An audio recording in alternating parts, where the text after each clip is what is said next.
Oh, well, look who's here. Hello, folks. Hey. Welcome back. I know we've been gone a while, but here we are again. Lots of things have happened, in the last few weeks. I'll get into in some detail, not a lot. So, but I'm glad to be back, and I'm glad to see my buddy over here. Yeah, missed you.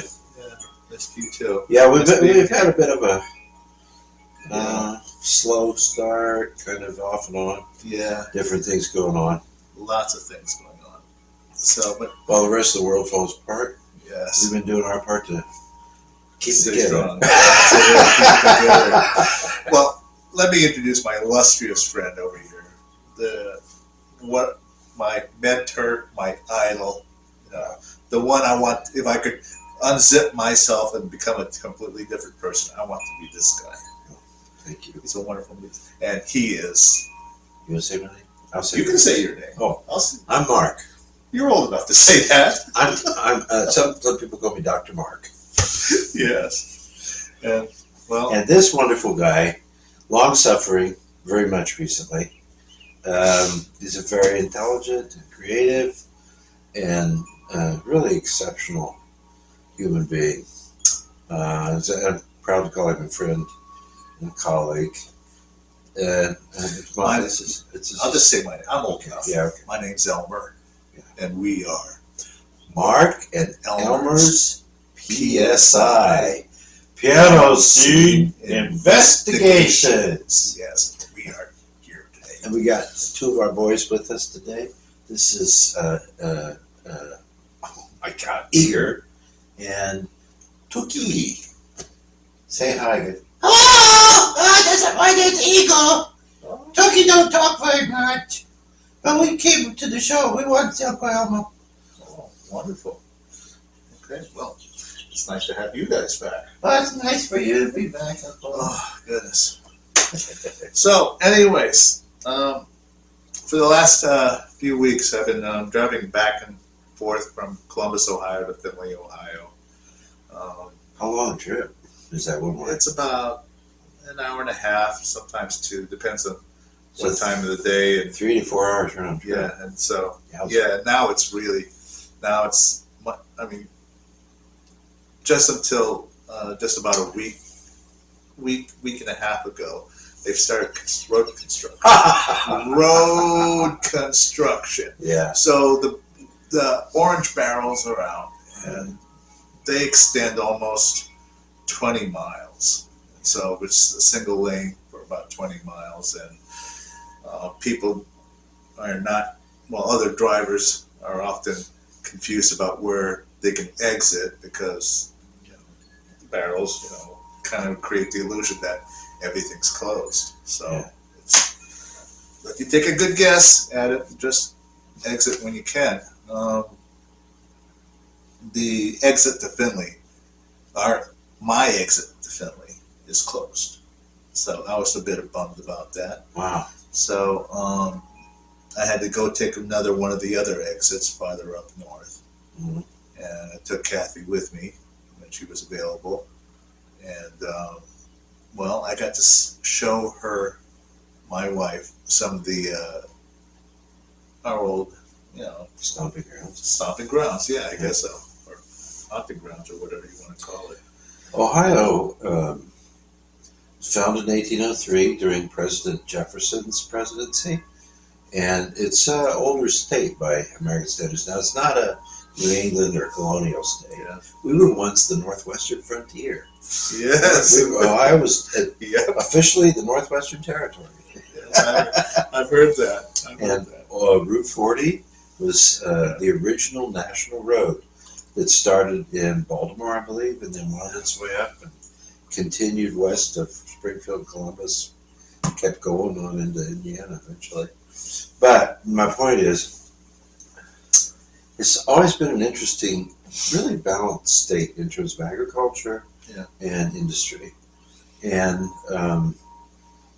it always seemed like the really nice thing about it, right, is wherever you drive in the state, especially the older 19th century cities, there's just this charming, there's usually a big square with a courthouse, and then a lot of buildings around it. And obviously, 1890s through at least the First World War was a time of great prosperity. I think you can tell by the homes that were built. And I've been to Findlay more than once, actually. But we were driving out relatively recently, went through some little towns. When were you in Finley? Oh, a few times. I used to live in Western Ohio, and I'd go through Findlay occasionally when I went up to Toledo, like when I bought that Promberger piano. Okay. Up in Toledo, I went through Findlay. So was this like And then I drove 30s or 40s? How 40s? Oh, no, I'm talking just since I moved back here to the States. Oh, since you moved back since... Okay, well, gotcha. partially to see where you grew up. Okay. I wanted to explore your town and see what it Oh, my God. But I've been in it before. There's a college there. And Yeah. it's one might say these towns are kind of genteel in a way. Yeah. Kind of sweet, easygoing, but rather quiet. Oh, yeah. Unfortunately, in this day and age, a lot of them are not in their best. It's not the best time for a lot of those old cities. They've been bypassed. We were up in Toledo a while back, and Toledo is one of the, if not the country's, even the world's leading glass producers. I mean, fancy glass. Yeah. They even have a museum there, up at the Toledo Art Museum, and did beautiful things, wonderful things. Made a lot of money. And the University of Toledo is really historically regarded place. Toledo Symphony actually is a really good orchestra. Toledo Symphony. But the town, parts of it, when you get there, it's showing its wear. Yeah. A bit. Wow. Even where I'm from in Springfield. I think Springfield's picked up from where it was probably 20 years ago or so. Mm-hmm. It's kind of picked up, but that's just the way things are. Yeah. You know? Yeah. Are we what they call the Rust Belt? The Rust Belt. Rust Belt? I'm Is not that- sure where that extends. Yeah. Anyway. Yeah. Anyway. Well, go ahead. I Okay, interrupted well, you. anyways, Just to okay. provide a little Yes. for our international people. This is good old Mark. He's always doing this. But it's not a problem. Okay. Okay, you just jump So in. tell me about Findlay. Okay. Tell us about All it. right. So I spent most of my childhood life in Finley. So and it has grown. It has grown leaps and bounds. To be quite honestly, because growing up there was only one McDonald's, one Pizza Hut, 3 junior high schools. Okay. Let's see, 1 high school, and about a half a dozen or so elementary schools. So, So you guys, maybe like 30 or 40,000 people? probably about that. Springfield was around 75 or 80,000. Yeah, I mean, And we had more McDonald's. yeah, absolutely. But I remember a time it was that small. Okay? Yeah.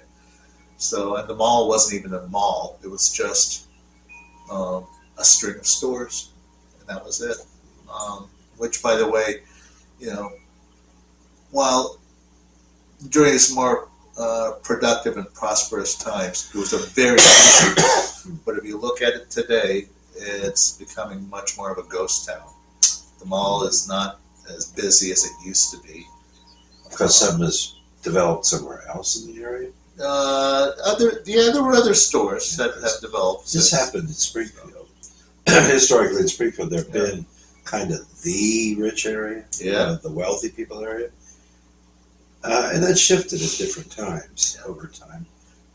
There's a new one now further out, and possibly because of where they are, that's kind of become a little, not immediately in their neighborhood, but not so far away on the west side of Springfield. That's become the big restaurants and businesses and all that kind of place. The downtown in the 70s was kind of redone. Springfield has a tendency to tear everything down and rebuild. It's been the city's been like that forever since its inception, and it goes back to about almost the founding of the state.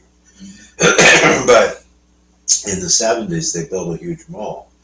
The Cleveland mob built it outside of Springfield on Upper Valley Pike, and all the big chain stores, Penny's and Sears, Anchor stores, theaters, everything moved out there. And it had the effect of just kind of draining the blood out of the downtown. So they leveled a lot of the commercial stuff in the main part of it, and then they built some modern government kind of stuff. And the government maintained its seat down there in the city, in the heart of the city, but it ain't what it was when I was there. I remember taking my piano lessons up above the Majestic Theater, and across the street was the Boston store, which was a very fine men's and little boys' clothing store. Wow. And there's a Planter's Peanut shop. Oh, and the Woolworths on the corner was one where Jonathan Winters used to, when he comes to Jonathan Winters? used to go there and eat at the luncheonette in the Woolworths. Yeah. That was a store at Woolworths. Yeah. So, well, anyways, Philly has its headquarters, the Marathon Oil Company. Oh. It is there. It's still there. It's still standing strong. I recall a time, maybe about a couple of decades, where they were in trouble of almost closing. But for some reason or other, they just bounced back up, and they're big and strong as ever. They are also home to Cooper Tires. Remember Cooper Tires? Yes, I do. Actually, I do. And they're still in business. They're still there. They're still there. Absolutely. Yeah. A lot of these northern Ohio cities, like Akron, Canton, obviously Findlay. As you go up towards Detroit, they build the cars more or less. What do you call it? Put them together. Assembly up in Detroit. But there were some different companies. What do you call the other tire place that's in Akron? They're pretty well known. There's Goodyear. Goodyear and Goodrich. Right? Goodrich, Goodrich and Goodyear tires. Those are more in the Akron area, I think. Yep. But, different parts or certain kinds of things you needed for the cars, that kind of stuff all developed up in Northern Ohio. So there was money to be made because of the auto industry. Yeah. That's good to hear they're still going. Yeah, it's still going. And, Findlay College, I was growing up, I grew up, it was Findlay College. It is now University of Findlay. Yeah. So it's gotten bigger too. And Kathy and I drove right past it, and oh my gosh, it has gotten so big. Yeah. I mean, not just covering more territory, but it's also gotten buildings. They're building up, not just across, but it's building up. Wow. So yeah, it's gotten really busy over there. Anything else? Oh, my old junior high, Central Junior High, is no longer there.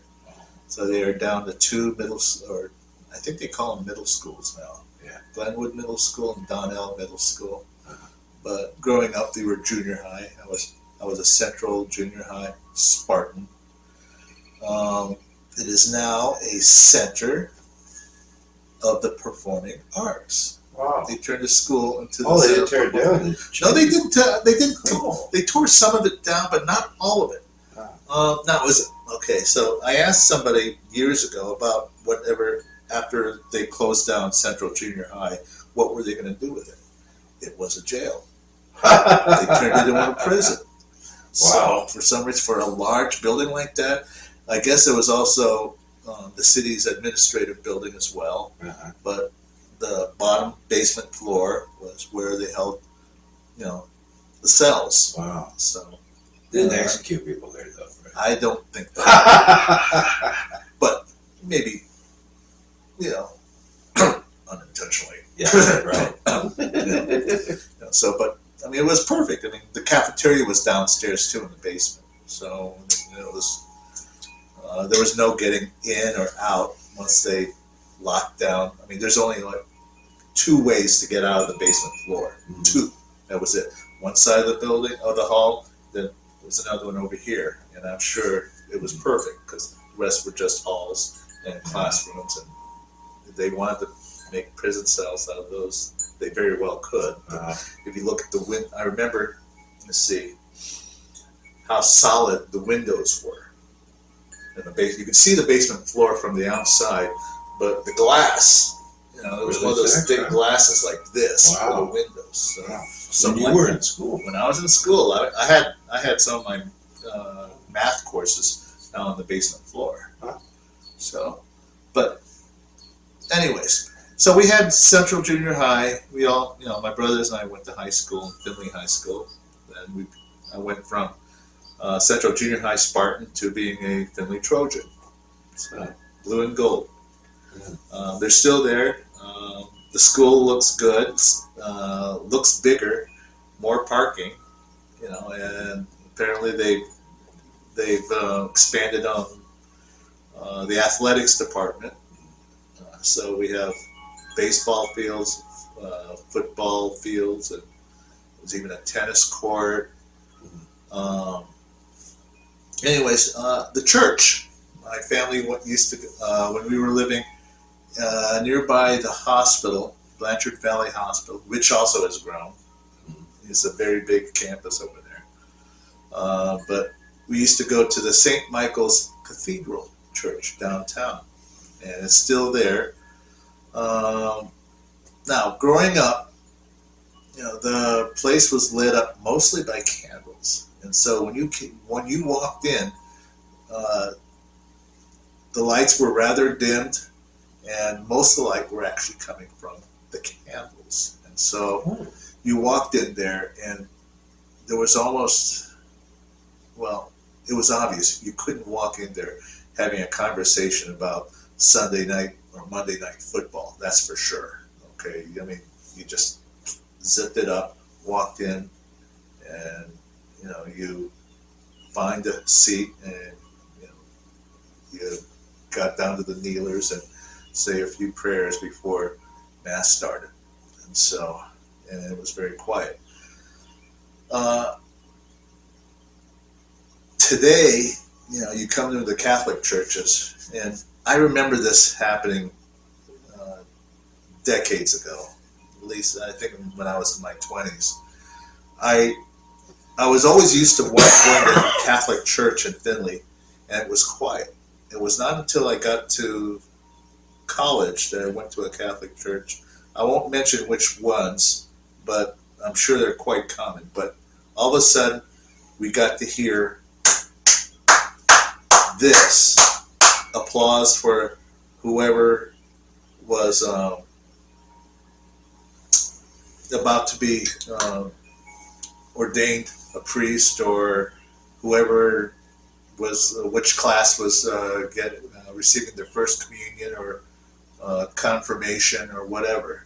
And all of a sudden, the congregation I saw was this. And you know, growing up in Finley, there was none of this. Okay, it was quiet. You know, they made the announcements, and you know, it was perfectly acceptable. You know, everybody knew.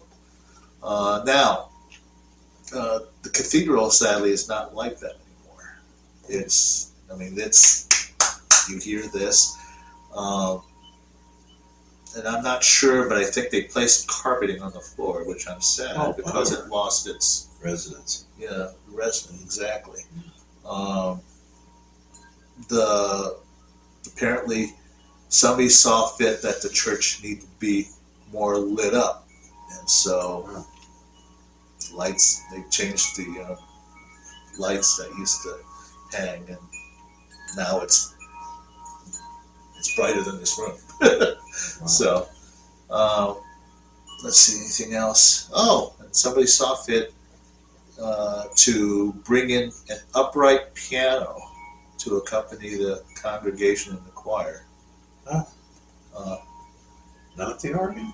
well, they did at some masses. Uh-huh. They used the organ at some masses, but I think it was the 10:30 mass or 10 o'clock mass Mhm.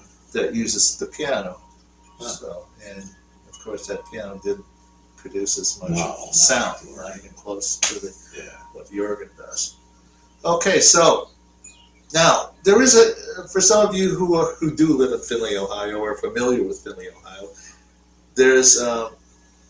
there's other Catholic churches there. The St. Michael's Annex Church. When my family moved to another side of town, we wound up attending the St. Michael's Annex Church. And it was not too much bigger than actually an elementary school, to tell you the truth. Mhm. So, anyways, we went there for a few years,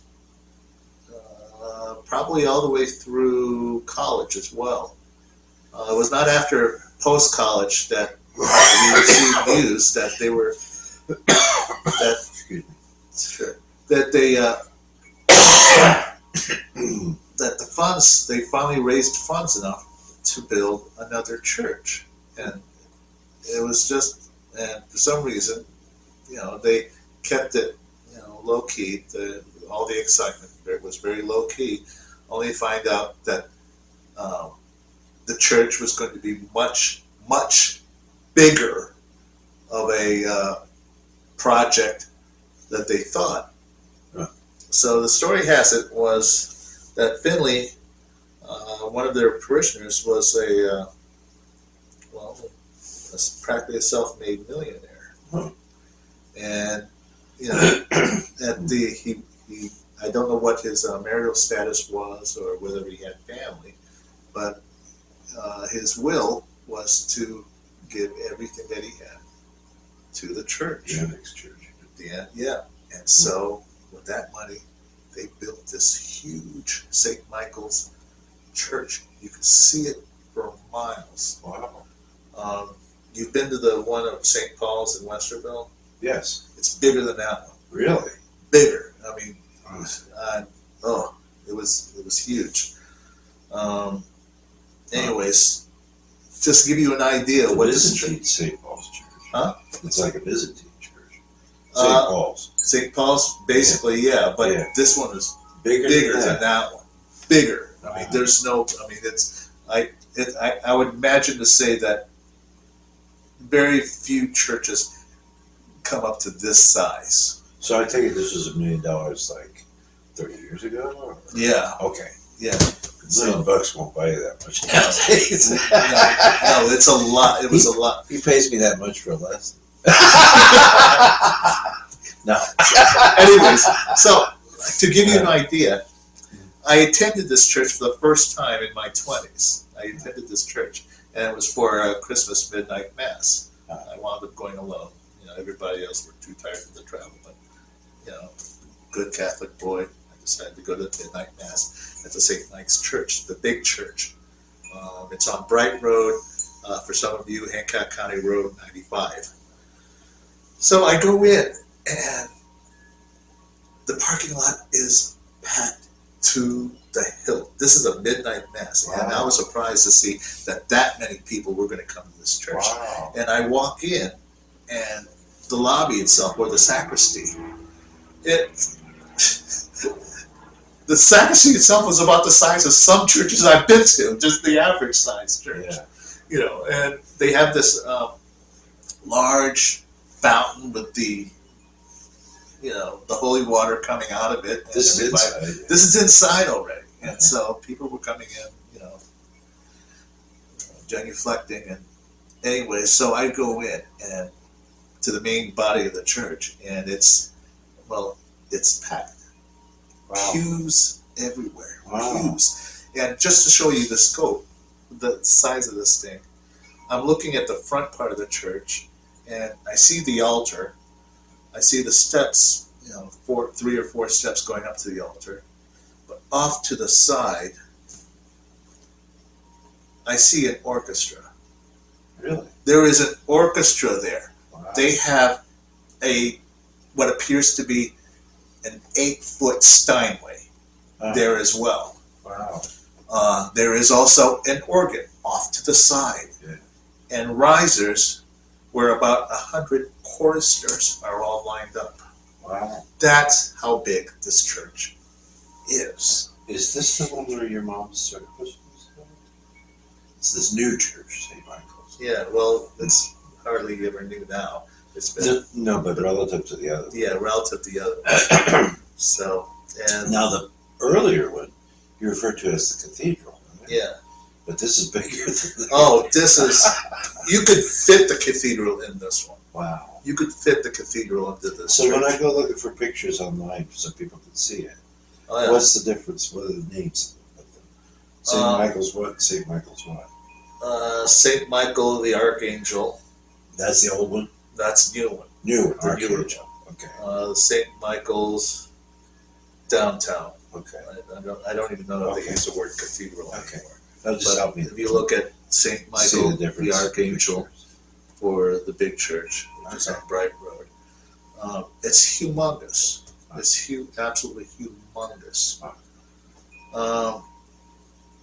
But we did, so Mass started at midnight, and there was so many parishioners, and the congregation was so large that we really didn't get out until something like 2 or 2:30. Communion and all that. Yeah. They had 3, 4 priests there, Wow. and they were all distributing, and it took long. It was the Wow. longest part of the whole service, to tell you the truth. So is that So- the predominant faith up there in Finland? Catholicism? When you look at that, I would say that it probably is. Hmm. It probably is. I have coworkers over at Bon Mar who are from Finley, and they all went to St. Mike's. Wow. And they're not they're like in their 20s or 30s, and they all went to St. Mike's. Huh. So, but anyways, aside from that, so apparently, they have special funds for events like that midnight mass. Recently, I had attended a funeral, which I was taking part of. All right. Yeah. It was a very small one. It was just including just the family. And so I was asked to play, which I'll get to in a moment.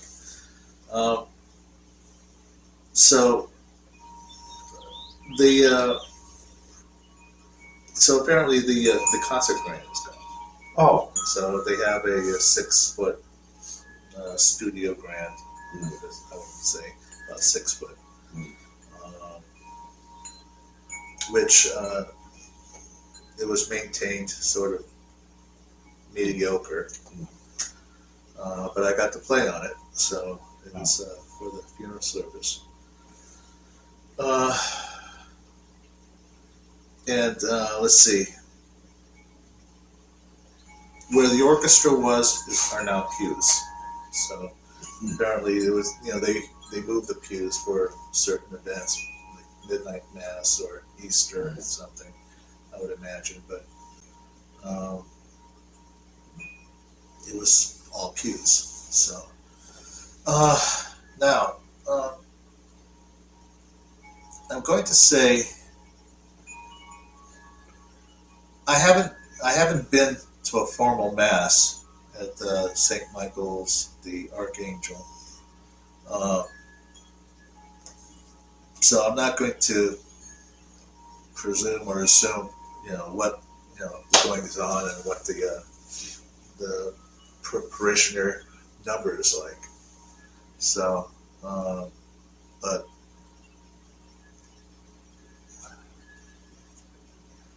I mean, it still looks like a very strong, healthy church from what I see. Uh, People coming in, going, so it's still busy. It's still busy. The Annex Church, which was over there, I think still gets used. I thought they were going to tear it down, but they didn't tear down the Annex Church. So apparently they bought more property with the inheritance and just built this big, huge church. But the Annex Church, which is not very far, was actually still there. I'm told that it still gets its use, but a lot of the administrative work takes place at the Annex Church because they have offices, and apparently they added on to it so they could build more offices in it. So, but anyways, I wanted to use this part as sort of a prelude to our first segment of the day. Can I ask you something before you move on? Yeah, sure. Well, there's big news in the world. I mean, Yeah. how do you feel about the passing of Pope Francis and this choice of the new Pope, Choice of the new Pope? Leo the 14th? So what's your take on it? Well, my take on it, I didn't. All right, this is what I think. I did with as far as Pope Francis. I've heard. You know, mostly people were surprised. Okay, some people, the few people that were not surprised, were mostly, well, the ones who were in the health field. You know, when they hear little things about his respiratory problems and this and that, it was almost predicted. Now, about the new Pope, I don't know enough about the new Pope. I know he's from Chicago. People are just, people, from what I'm reading and hearing from people, is that both negative and positive views about the new Pope. Now, the one thing that's been reported that is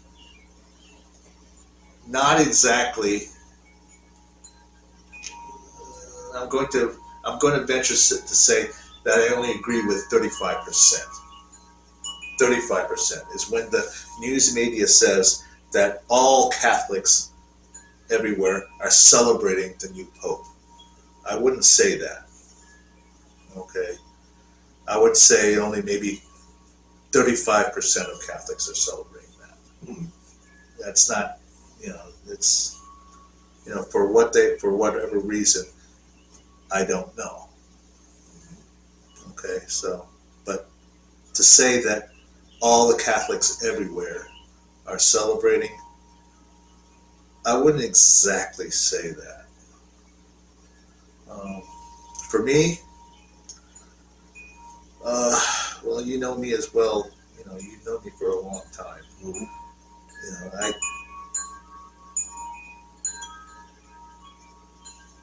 I don't presume or assume anything until I see, how things progress. I don't know enough about the new Pope. All I know is he was one of 10 Americans that were there. Who were cardinals? Yeah. One of 10 cardinals that were there were American. 10 of them. So, anyways, can I move on? So enough about religious stuff. Move on now. Yeah. So like I said, I wanted to use my story about the church as the sort of a prelude to the next segment here. So for those of you who have stuck with us through struggles and our more scholarly moments, I'd like to welcome you all, viewers new and old, to PSI's All Pieces Considered. Ooh, all pieces considered. Is this a typing guy? Yeah, that's oh, there he is. Wow, look at that. I can hear it too, Uncle Mama. Hey, he's typing. Is he done typing yet? Yeah, I think so. So, okay, cool. All right, so here's something that we haven't talked about in a while. Well, we haven't talked about it, as far as all pieces considered. For the funeral I played for yesterday, I was asked to prepare Schubert's Ave Maria. Oh. Did So, you do the list transcription? well, okay, I did. Yeah? I did. And I brought it. This is a very old Went copy. to town on it, huh? Yeah. So I had to put in some very serious hours on this. Yeah. So for some of you who are not familiar with this copy, here is an old Schirmer edition of it. See, take a good look. It's every bit as scary as it looks. Every bit as scary as it looks. Franz Liszt was the original classical jukebox Yes, of Europe. and more. I mean, okay, so I asked my brothers whose idea was this to play Franz Schubert's Ave Maria, and he says, "Well, it wasn't our idea. That was just Mom's favorite song." I said, "Oh, okay." So they sort of tossed the responsibility of whose idea it was to Mom, saying that it was her favorite song. She had many favorite songs, by the way. But it doesn't surprise me that, this was probably one of them. Okay.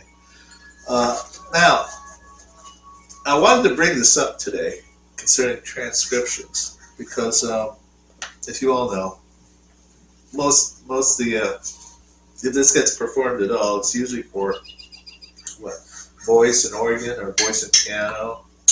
Well, I've done it before with singers from the piano. Yeah, for the piano. Yeah. I think I've heard it done with voice and guitar. So And this is different.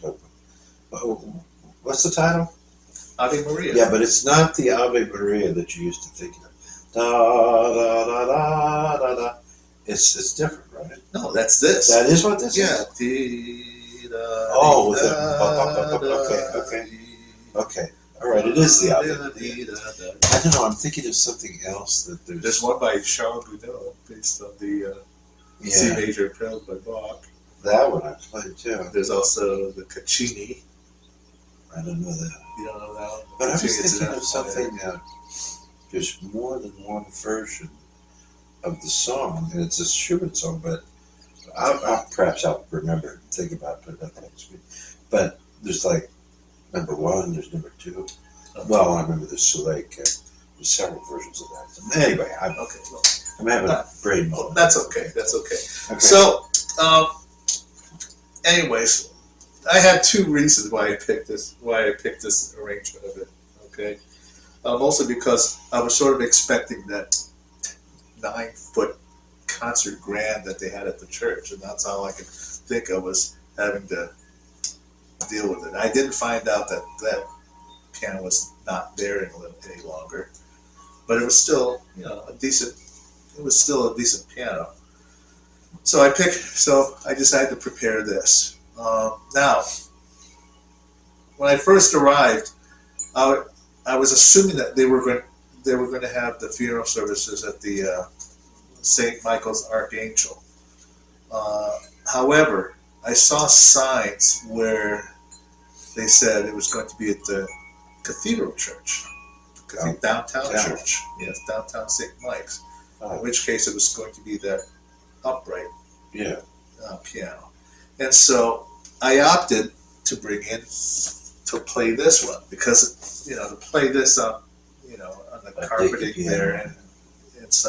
And this one is an arrangement of the same work, Schubert's Ave Maria, done by one Stephen Heller. Ooh, Stephen Heller. I think, we'll want to bring up his name sometime as featured composer at PSI because his story is kind of interesting. But here it is. You see this one? I don't know how it was original. Okay. Well, this is more or less much more faithful to the original, I think, for the most part. Yeah. With a few innovations here, where he replaces the double note arpeggio on the right hand to just regular left hand arpeggio. Here, I'll show it to you so the viewers have an idea of what it looks like.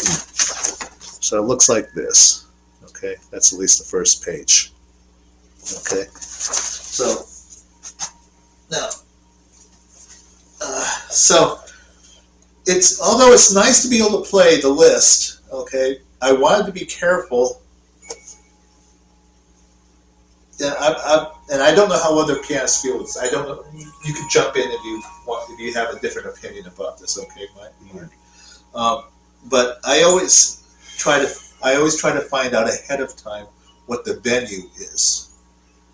Okay, I've had people say that they want a 15, maybe a 20-minute recital performed for a small audience at some occasion or some place, and I'm expecting, at least a piano, maybe at least an upright, and they don't tell me, and I don't find out till I get there, and it's an electric piano, and it's not just, and I mean electric piano, which means it's not that, it's not that, it's one of those springy things, and so that kind of puts a damper. You cannot. Damper pedals that slide all over the floor. Yes, exactly. And they want me to do a classical recital on that. Yeah. It can't be done. I mean, not and be convincing. I mean, you could, I suppose, but it wouldn't be representative of what you could do as a pianist. The possibilities. Yeah. Okay. So, anyways, I was prepared to do either one of these. So, I was glad to find out eventually that they were going to have the funeral services at the St. Michael's, the Archangel. So, anyways, the other reasons I wanted to bring this up was that, even if I had done this, the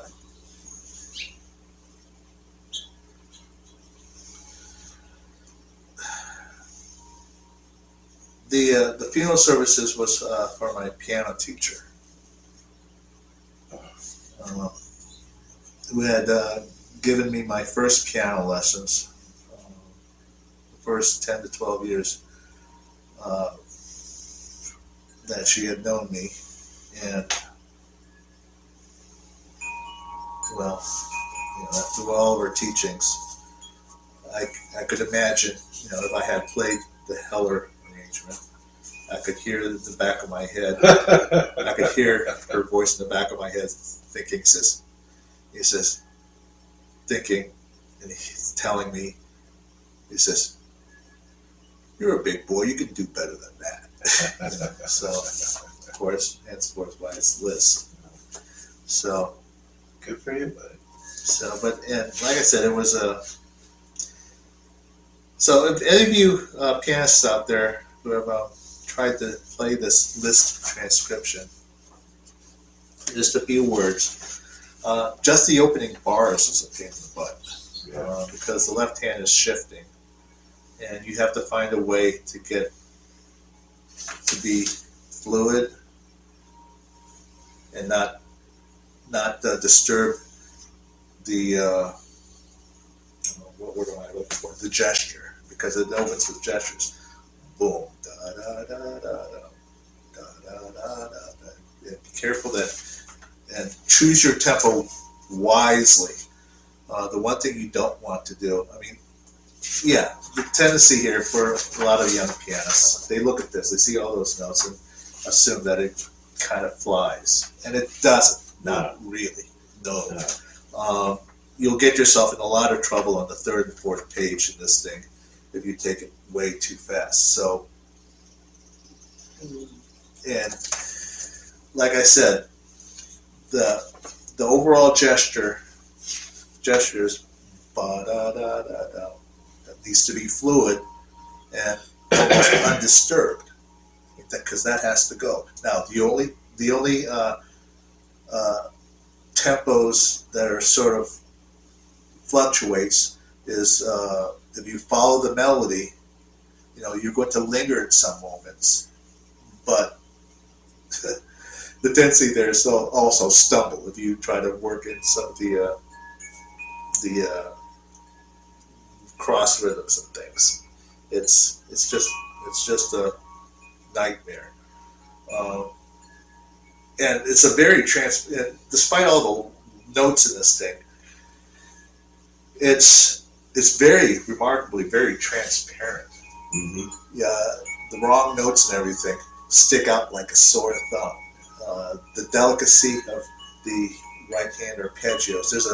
There's a episode in here where there's these harp-like arpeggios that go da da da da da da da da da, and it's a long way down. And I would almost say that some of the shifts and jumps here and there would rival something like the La Campanella, or some of the leaps in the Mephisto Waltz, except what makes this even much more difficult is trying to keep the delicateness of the some of the leaps, because you can't just grab.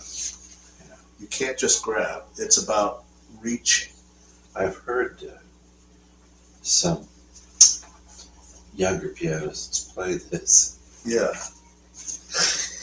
And, they look at all this stuff and it's like, Yeah. poor Mary. Yeah. Poor Mary. Because, come on.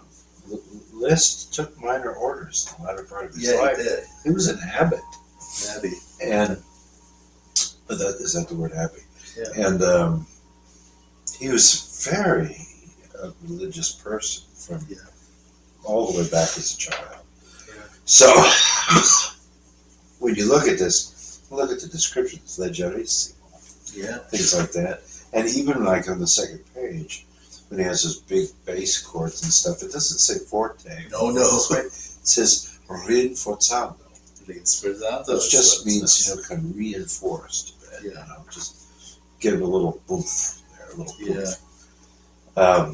I know the piece I was thinking of when I first saw the accompaniment. Yeah. This is ba ba ba ba ba ba ba ba ba ba ba ba ba. There's another one. Ba da da da da ba ba ba ba ba. Lights a flame. Oh, yeah. The stension. Yeah. The extension. Yeah. Yeah. That's what I was thinking of. Yeah. And I was confusing the two of them. Oh, it's easy to do that. Yeah. It's easy. That's a beautiful piece. It's hard to play too. Yeah. Yeah, that was ridiculous as well. Yeah, that one is, I played a bunch of transcriptions yeah. in the past. There's some that I still have done. I do the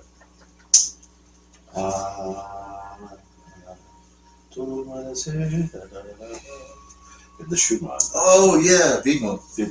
I played Vidmon relatively recently. I love that one. Frankly, there's a good recording of it of mine up on YouTube. Yeah, I I saw it. It's very good. And I was interested when I went to, I lived in, Bayreuth for a period of time when I worked there. And I used to go once or twice a week when I was in town. I lived actually out in the country a little bit from there, but most of the time anyway, so I go maybe at least twice a week to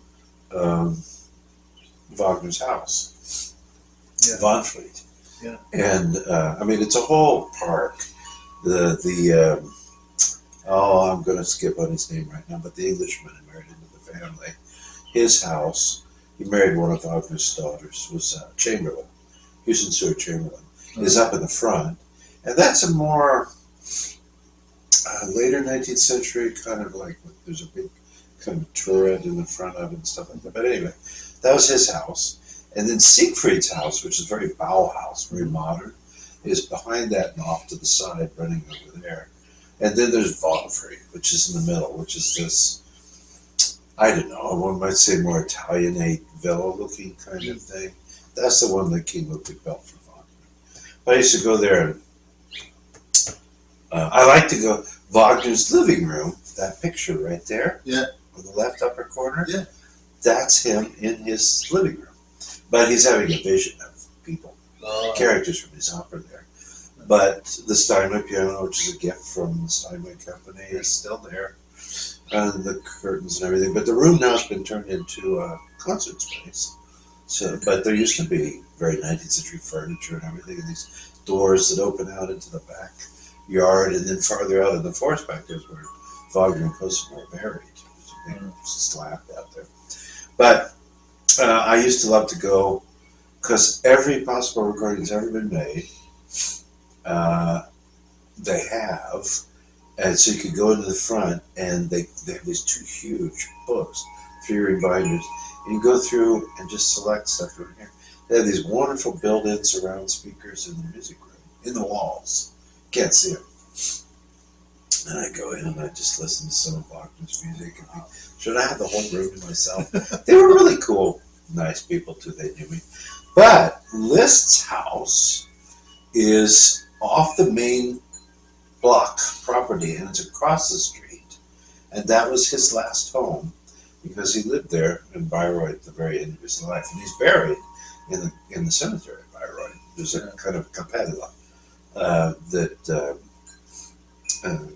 where he's interred.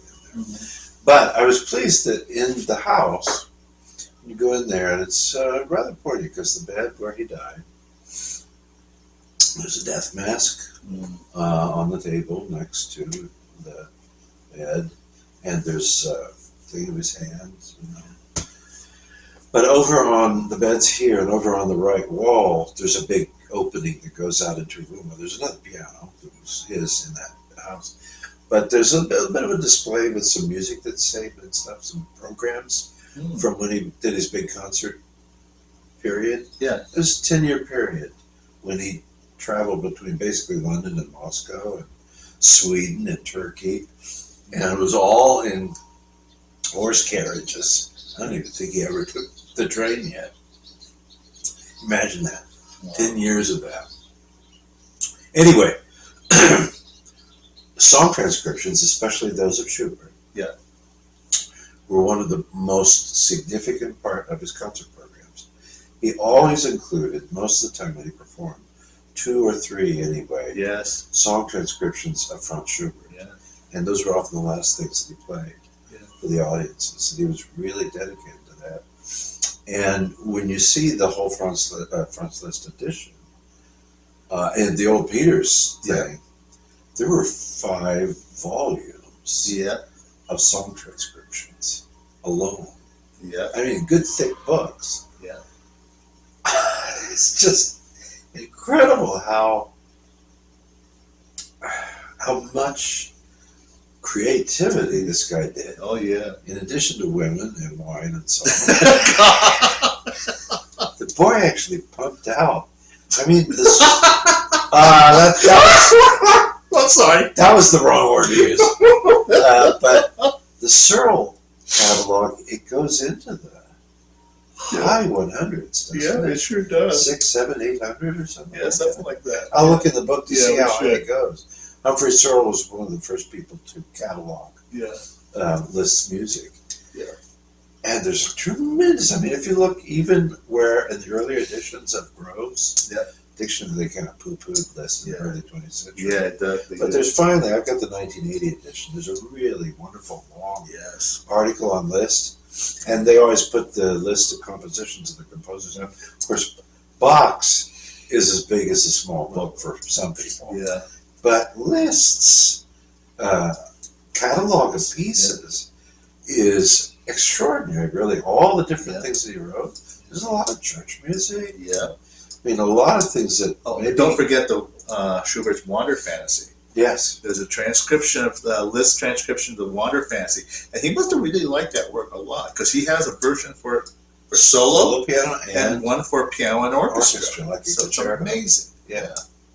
So it's incredible how the four hands marches by Well, and Schubert then, is also and for then solo there piano. are the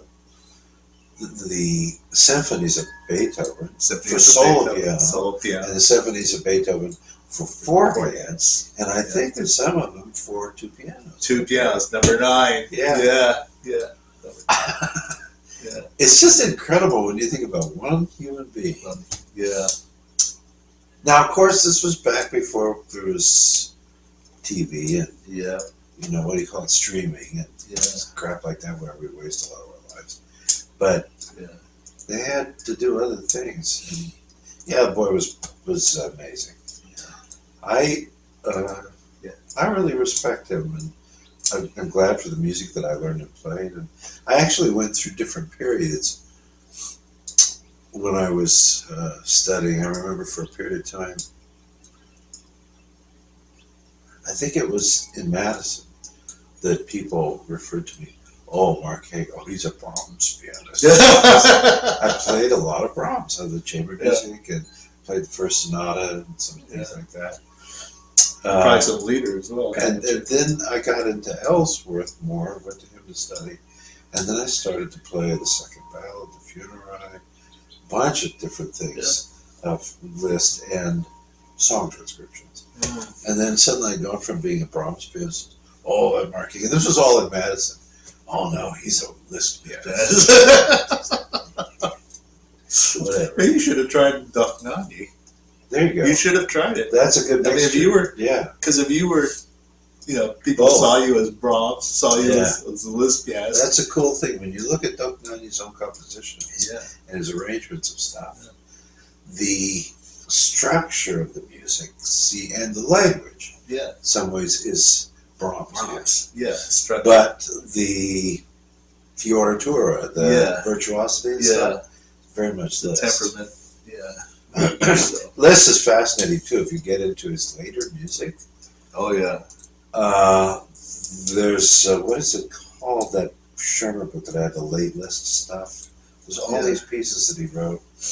No, there's the Nuage Gris. Yeah, the last Gris. It's from the third year of the pilgrimage. Yes, yeah. The guy truly Don't be anticipated the movement of music to its ultimate harmonic end, in a way. Mhm. He writes some really out there, kind of almost Oh, yeah. Tony kind of stuff at the end, and definitely there's Debussy-esque kind of quintal harmony, Right. that anticipates Debussy. And then one might say that Maurice Ravel took Liszt's virtuosity Yeah. to its apex, really. Yeah. He took what Liszt himself had done and created things like Scarbo. Yeah. I mean, just wildly hard to play virtuosic stuff. Anyway, good for you. Yeah. And you played that in the church, and I think played your that mom in was the church. happy. Yeah.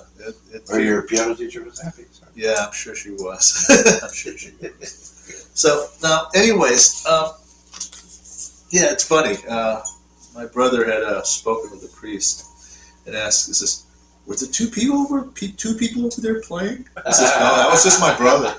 So, and yeah, it does sound like it's all. I mean, this portion of it almost sounds like two people. Yeah. Okay, now a word or two about the Stephen Heller. Stephen Heller arrangement. I'll show it to you again. It's only 3 pages long. Okay, there it is. Stephen Heller, I don't know. For me, okay, I grew up playing a lot of Stephen Heller. Okay, when I was taking piano lessons, my mom had me play a lot of Stephen Heller. And afterwards, we went into Mendelssohn's Song Without Words. And I could understand how the Stephen Heller could eventually evolve into this Songs Without Words. Because Despite his name, he was French. Stephen Heller, Yeah. Wasn't he was Hungarian. he was Hungarian. Yes, he was a Oh. compatriot of Franz Liszt. I did not know that, but he lived in Paris. He spent the majority of his time in Paris. He eventually didn't know stayed there that. the last 30 or so years of his life in Paris. But yeah, born in 1813, Right. died in 1888. Wow. 2 years. He died 2 years after Franz Liszt did. And so, and strikingly enough, he too also studied with Carl Czerny as well. This one. He was very famous, very popular, very famous teacher. Yeah.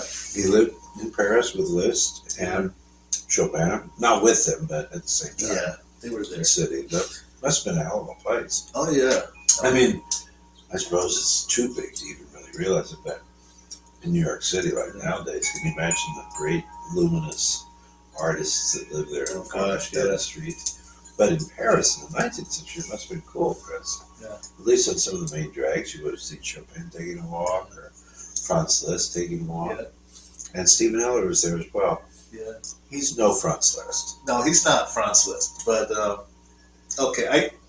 A while back, I did want to find out who Stephen Heller was. Mhm. Okay, many of his works could be categorized as mostly character pieces.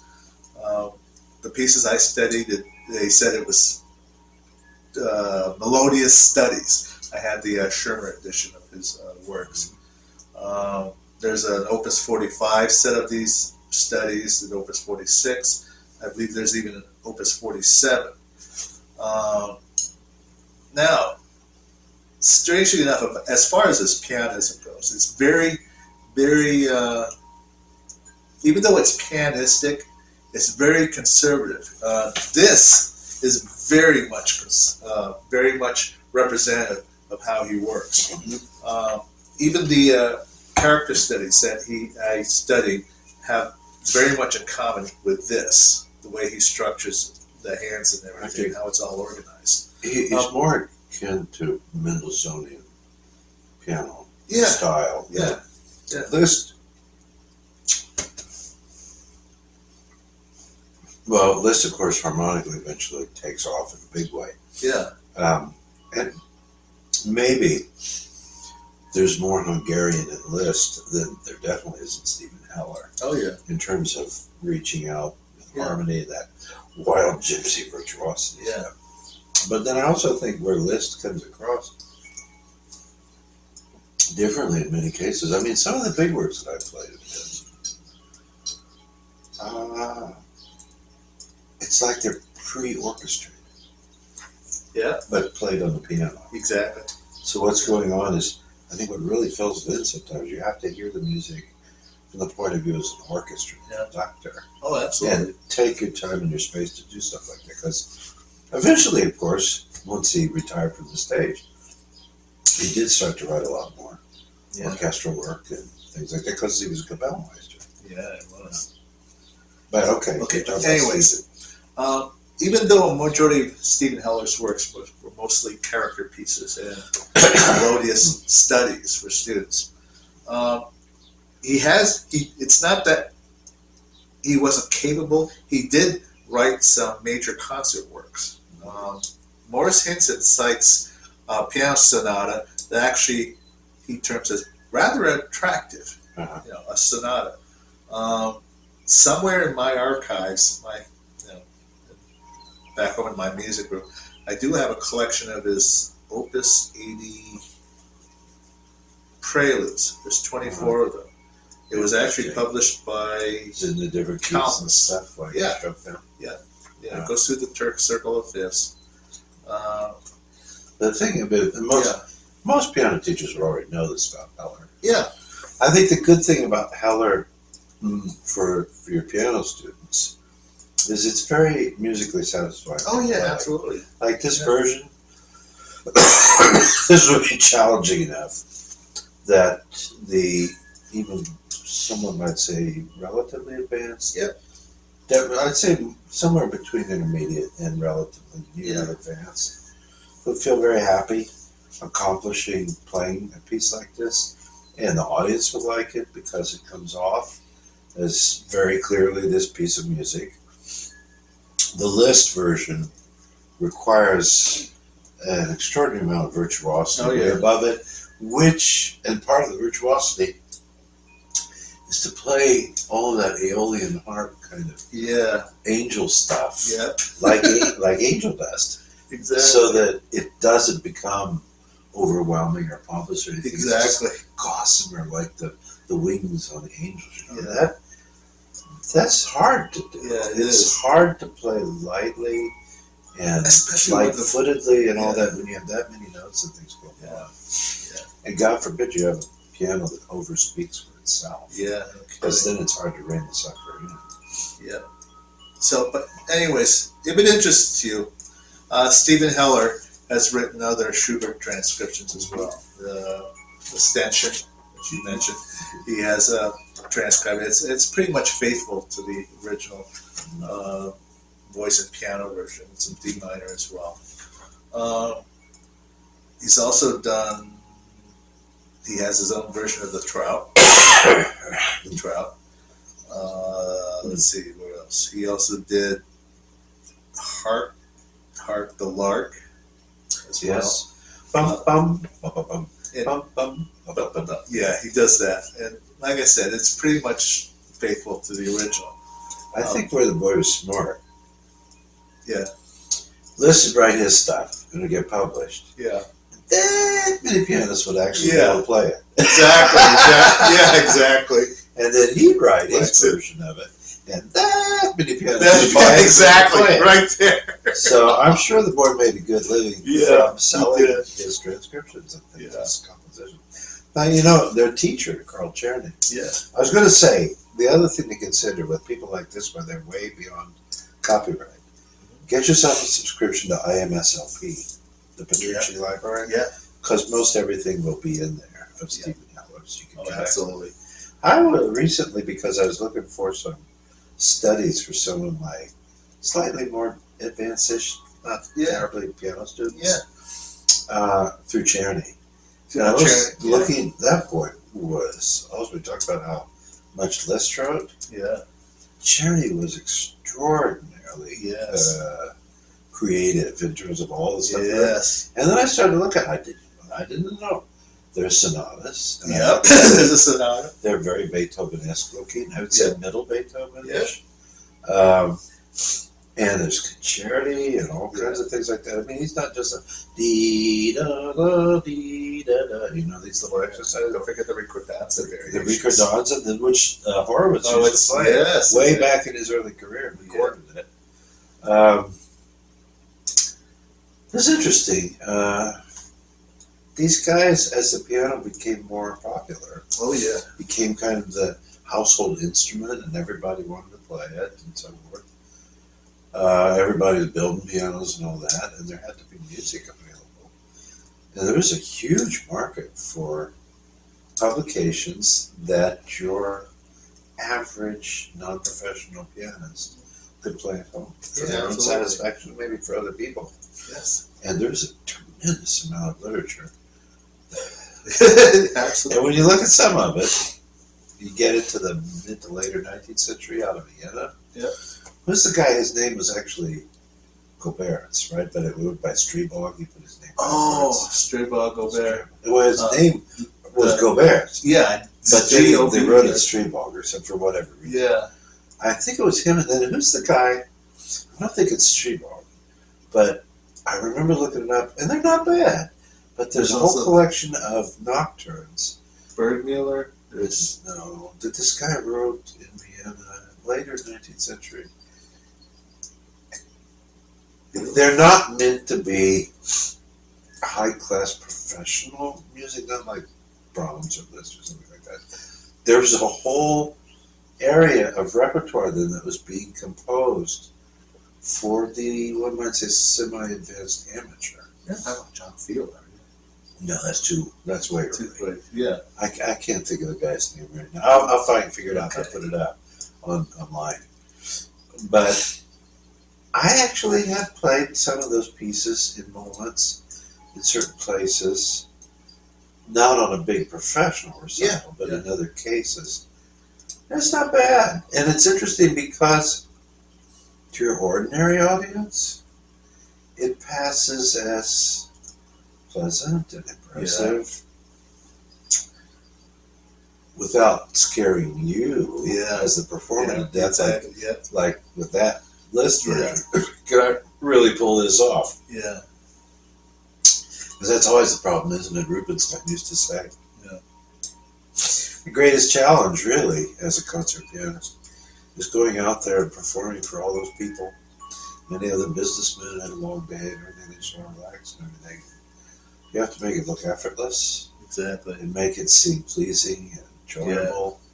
Yeah. And they don't care how hard it is or how much trouble you've gone to prepare. Exactly. All the decades of your life you put into being able to prepare. I remember with Professor Wynn, who was had his doctorate from USC, and he did some amazing things. He played one time. He spent a year or 2 years, and he presented several places. The second sonata of Pierre Boulez. Yeah, I remember. Yeah. You know, or he played. Let's see, what's the other thing he did? He did all 48 preludes and fugues of Bach. And I mean, Professor Wynn really challenged himself in some stuff. Boy. But I remember how he said, "This is what it really means to be a concert artist." He said, now of course he's talking about playing it by memory, but he said when he learned Opus 110 of Beethoven, right? Yeah. And it's actually a relative, compared to those late sonatas, it's the shortest one. Yeah. You know, it takes 20 to 22 minutes to play it, right? Right. He said, I invested a good 10 months of my life into preparing that work and getting it to where I really felt like I could say something with it and play it in a persuasive and effective way. And he said, you know, I tell you, he said to me, he said, but it's not like you go out on stage. Okay, I've been practicing this piece for 10 months, and here we go, and in 20 minutes, it's over. It's over. It's gone. Yeah.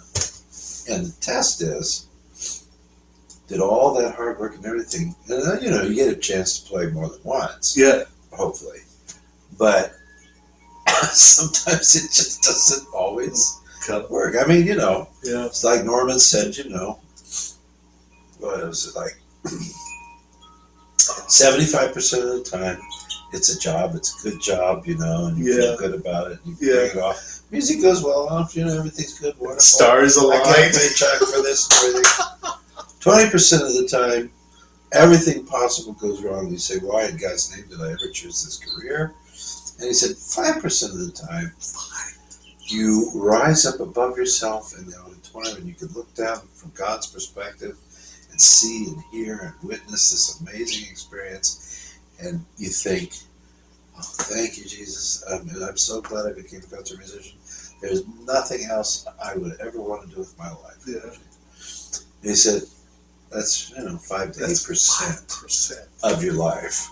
But that's why we keep doing it, is to have those experiences like that. Yeah. So, Professor Wynn said, remind them who was that? With the Pro Arctic Quartet. Yeah, the first violinist, Norman Powell. Norman Powell. Who was on my master's committee and a great friend. Yeah. Wonderful man. But I remember Professor Wynn said, I spent 10 months working on that Beethoven, and then I played it, and it was over in 20 minutes.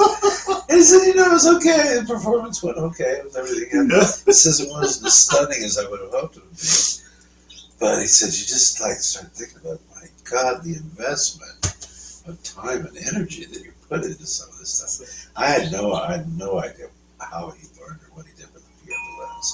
Because he was interesting. He was kind of all over the place with repertoire. Yeah. And he taught me that way, you know, initially.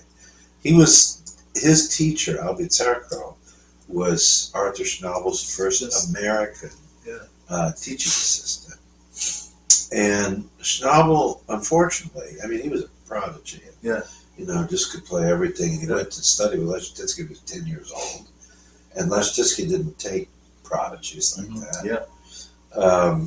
But he was extraordinary. And they would often say that with Schnabel, because of his experience as a child and everything, he was famous, you know, that these European pianists did the summer master classes, going back to Liszt's time, kind of said it. So Schnabel lived in Switzerland and did the summer master classes, and you went and you studied with Arthur Schnabel for a while. And then later on, Wilhelm Kempf did the same thing. You know, it was in Lake Como. He went and said Howard, but took lessons with Kempf in Switzerland. But there was this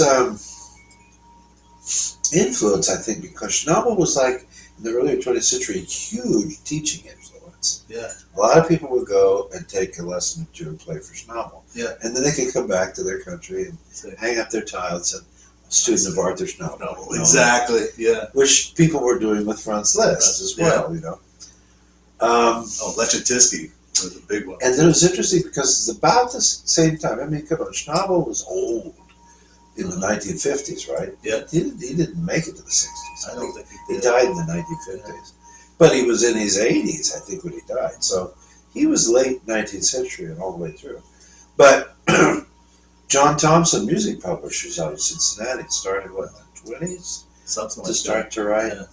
And Schnabel was famous for having said, because he never taught technique and he never talked about technique. Yeah. He was only interested in working with people that would bring in relatively finished music pieces. Yeah. And one might think that that's what a masterclass is about, because to some extent maybe that's what Liszt did. Yeah. With what people brought to Kempf and things like that. But these are people that are pretty much their own pianists, relatively, and they want to get some whiff of genius from the master and understand some things maybe. But Schnabel was the one who famously said, if you really want to learn how to play the piano, play piano technique, everything you need you can find in the 32 Beethoven piano sonatas. If you can play those, if you learn every note, play everything in the 32 Beethoven sonatas, you've got to find technique and you can play anything. I don't think that's true, because Liszt, Rachmaninoff, Balakirev, and certain things like that, no. They went beyond Liszt, some of these guys. Godofsky. Yeah, oh, jeez, but it had a profound effect, because then John Thompson became one of the leading music publishers, and his books were famous. You know, they were nicely designed and put together and stuff, but it was always just the musical pieces. And, you know, there might be certain kind of technical qualities. And it was graded. You go from primer to 6th grade level. This stuff like that. And then I always thought what happened in America, Schnabel was this huge pedagogical influence on piano training in America. This is different from what the Ruskies were doing. They came out of Salati, and you know, these guys, Nicholas Rubinstein, Anton Rubinstein, and certain Liszt influences and stuff. And the Russians had a very different approach, very technical, regimen oriented. You know, the first 10 years they're taking lessons, just all kinds of crazy crap. You know.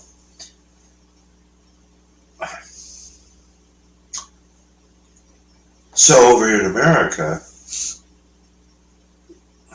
there were some fine American pianists. What's the lady's name who studied?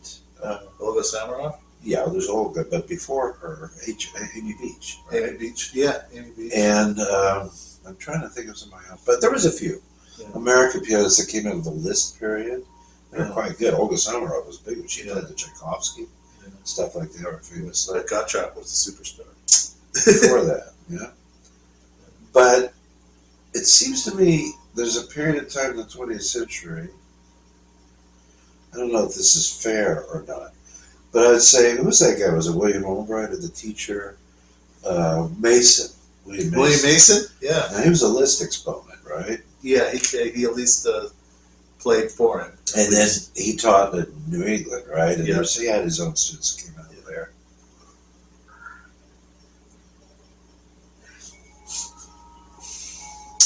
Van Cliburn, I think, made such a huge hit because he was the first. Now, there was Willie Capel.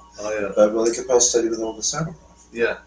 And then it turns out Levine. He also did. But he studied with Samarov and Levine. Well, and Van Cliburn studied with Levine, Rosina. And his mother had been a student of what famous pianist? Godofsky?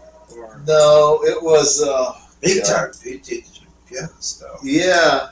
His she also took singing lessons. His primary teacher, his mother's primary teacher before.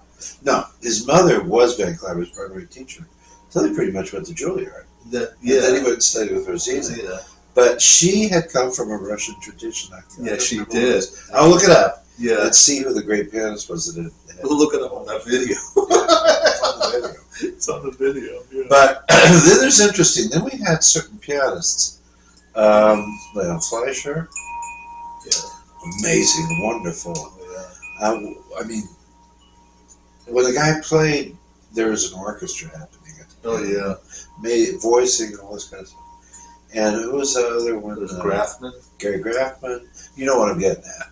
Yeah, I know. These certain American pianists, some really great ones, that injured Istomin. themselves. Who? Eugene Istomin. Did he? But he didn't. He didn't injure. No, he didn't injure. But there were famously, or infamously, and sadly, a few of our pianists who, Marty Pariah injured himself too. yeah, had some really. I mean, they really. I mean, at some point, eventually, basically. Oh, now I just said his name. I can't think of who he is. The great one that taught at Peabody and everybody. Oh, With the beard and stuff, and played Beethoven, Brahms, and George Sell so well. Come on, I just mentioned his Gotcha. name. No. Fleischer. Fleischer. Yeah. He eventually was the left-handed pianist. Yeah, for a while. For a little while, he got past the dystonia and was able to use Yeah. it for a year or two, but he lost it. Yeah, but he came back with. He actually got some of the facility back because he came out Yeah. with a CD called "With My Own Two Hands." Yes. Yeah. and he plays for For a couple years, I think it worked for him, and then eventually it went away. But I was studying with Howard, and then after that with Ellsworth in Madison at the time. And I don't know if I put this together, but it was my theory that the problem in American pianism, and there's too much variety in our country to narrow it down that much, but it was a simplistic thing to say. The problem, to some extent, for us for a period of time had been that these teachers were teaching people John Thompson method and based upon Schnabel's idea that you learn to play the piano from playing repertoire. Yeah. Versus, and what they had known then for earlier was, Schnabel's great influence. And then Horowitz shows up in the 1920s. Yeah. And then everybody wants to play like Vladimir Horowitz. Yeah. But he comes from a Russian tradition of training. Yeah. And an extraordinary genius. Yeah. And probably some kind of wild facility that only rare human beings really. Yeah. Well, according to his account, he says he did everything his way. He was always frustrating his teachers. Yeah. Because he wouldn't study piano music. Yeah. He was always playing orchestra scores, Right. opera scores. And reading stuff. Because he wanted to be a composer. Yeah, he wanted to be. Yeah, that was the intent, sort of. But And that's very interesting because to read an open score of opera music or symphonic stuff is not simple. no, it's not. But it expands the mind. Oh, yeah. The things you have to do. In your perspective of sound. Absolutely. It teaches you color. Because And if you're thinking voice. of the oboe or something Melody. like that to make it happen. Well, so I thought that the problem that had happened was everybody was being trained, in a sense, by Schnabel's philosophy, but they wanted to play like Horowitz. Yeah. And there was that pressure. I mean, Horowitz was the quintessential concert pianist in the world, in a way, at the height of his powers. And everybody was pretty much shooting for that. I mean, come on, Willie Capell's recording the Cacciatorian. Or for that matter, who was his famous student that studied with him as a boy? And he discovered him in Pittsburgh with Laurie Moselle and the pianist. Oh, that guy. Oh. How do you know? Jeez, I know who he is. That's a great Janis, Byron Janis. Byron Janis. Byron Janis. Studied with Horowitz. That's And another who. he had problems. He had terrible arthritis. Yeah. But if you listen to some of the recordings of him when he was younger in his career, the choice of voicing that his Steinways that he used and the way that he played, he sounded like Horowitz. He played a lot like Horowitz. There was that incredible influence. And then I think just, people hit the wall finally because in order to play like Horowitz and not have whatever training and whatever that he had learned initially, he himself had his own nervous breakdown and changed the way that he played eventually. But anyway, I'm making a big deal about this because going all the way back to everything, Professor Wynn had studied with Pizzarro, who was had studied with Schnabel. And Professor Wynn very clearly, now he gave me Hannon. I played Hannon, played my scales at the measure and stuff like that. But he gave me repertoire. I would say I started with him when I was 14. Even going through my bachelor's degree, and I learned more repertoire and things like that. And Professor was still my teacher on this thing prior to that time. I'd say the bulk of the repertoire I knew until I got to my master's degree and then the doctorate. A lot of that was in my teen years from having studied Professor Wynn. And that stuff that I played and everything, and I learned the years of pilgrimage pieces, Orage, and all this kind of stuff like that. I remember that. I never really hardly ever opened a book of technique. Never looked at it. And then Paskanov's series came out while I was in Madison. I bought the whole thing. Alexander Paskanov was a silver medal winner at the Clyburn. I think so. Married an American flutist and lived in New York. He worked with a wealthy Texas guy and through Willis Music Company. They published this Russian piano. The Russian piano regimen. School of Russian Piano Technique. It's very good. All this stuff very that's good. in there. And I forget which lady pianist was his teacher. One of the famous named ones. The first book is reminiscence of his teaching and everything. Is it? She was one of the famous. She was one of the famous. Definitely one of the famous. She was one of Leszczyński's former wives. No, it was Tatiana something, isn't it? Tatiana. I'm not sure it's her. I know the theory might be going at. But anyway, then I started to work on that stuff, and it really did begin to have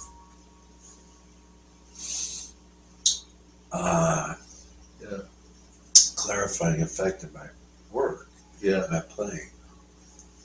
And then I went to Ellsworth, and I became even more fascinated with studying technical things and exercises. And he had an old-fashioned approach like that. Ellsworth's teacher at Cincinnati had been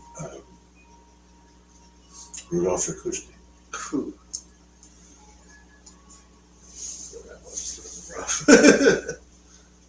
I think he also took some lessons with Robert Goldsand.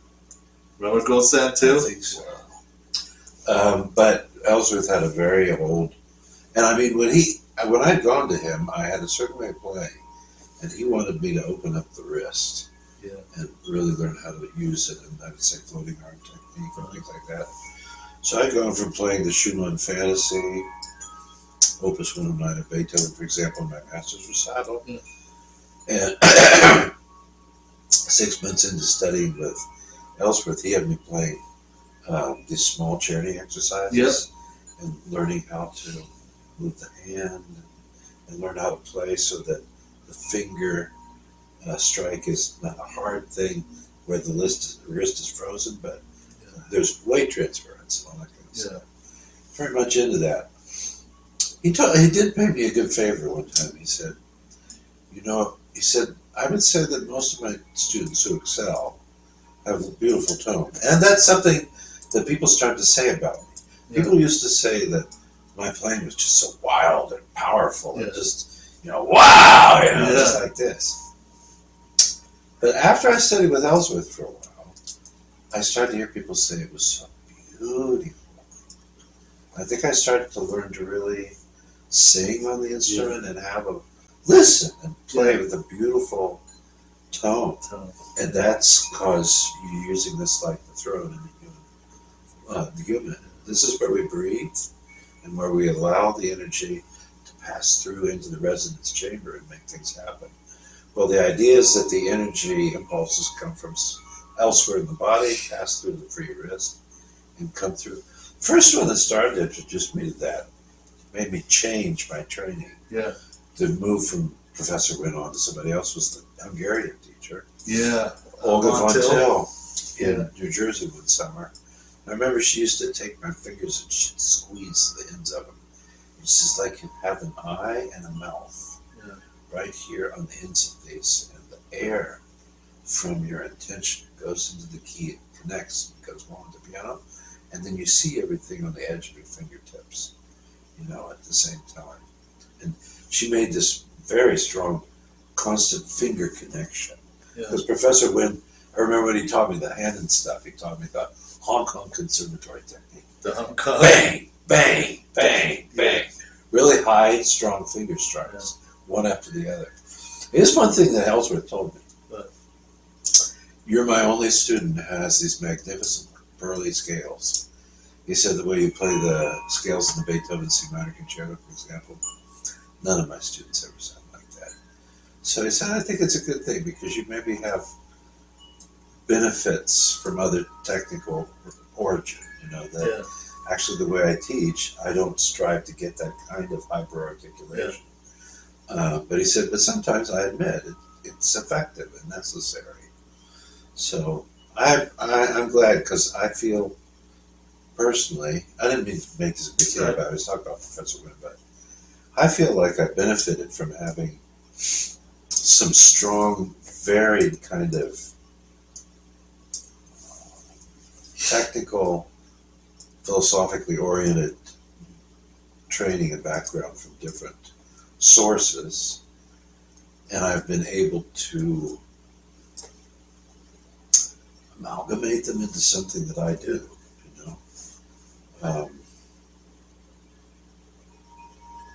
Anyway, I didn't. No, that's I okay. got way off on a tangent. Yeah, that's okay. I What want to else? say one last thing about Stephen Heller. There is an entry in The Great Pianists by Harold C. Schoenberg. It's a very short entry where he talks about Stephen Heller. And the critics, one or two critics, I can't remember, but he gave a recital that had some Chopin in it. And the critic reviewed the concert, actually said that he felt that Stephen Heller actually played Chopin better than Chopin. He actually did. So I don't know. That's just one sighting from as far as what we know about Heller's playing. So. What would be interesting is to find some recordings. And I'm not sure that must be people who've done it. Yeah. Recorded some of his better works? music, Yeah. Be interesting to hear what it sounds like. Because that kind of music says a lot more about the man and the kind of artist that he was. Yeah. I mean, this stuff, like his arrangement of the Ave Maria. See, I don't know, like with Czerny, when I was looking at that huge list and looking at some of it, I'm thinking that some of Czerny's really highly professional pieces, and then some of the last virtuosic things that he wrote, his studies and such. Yeah. This is Liszt. I mean, early Liszt. Oh, absolutely. And the sonatas, like 4 and 5, look like they're middle Beethoven things. I mean, some serious music. A lot of the other stuff he wrote was for mass consumption. And they used to say, he was brilliant, that he had like 5 or 6 tables in his room, and he'd be working on different things. Exactly. Just like one of these chess masters. Yeah. He'd just go from board to board to board and make his moves. He completes some stuff here and there like that while he was doing other things. The guy, I think, was incredible. I'm sure he did. But really interesting to hear some of Heller's more advanced music to his life, because I think this was written for the market. Exactly, yeah. And he was good at it. Yeah. That's the thing, is that they're very persuasive, good pieces, come across well, audience is happy, and the artist comes off looking good. Yeah. And it doesn't tax you the way Franz Liszt did. I know. Excuse me. That's okay. Well, folks, that concludes for PSI's All Pieces Considered right now.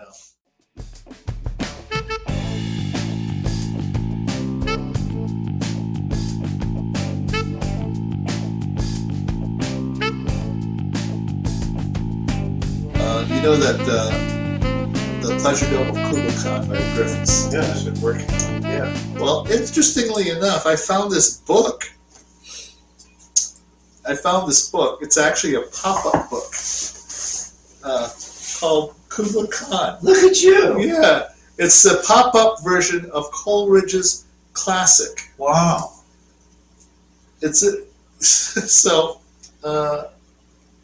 Samuel Taylor Coleridge is the poet who wrote the poem Kubla Khan. Yeah. And here, the poem is in here, along with some pop-up pictures to go with it.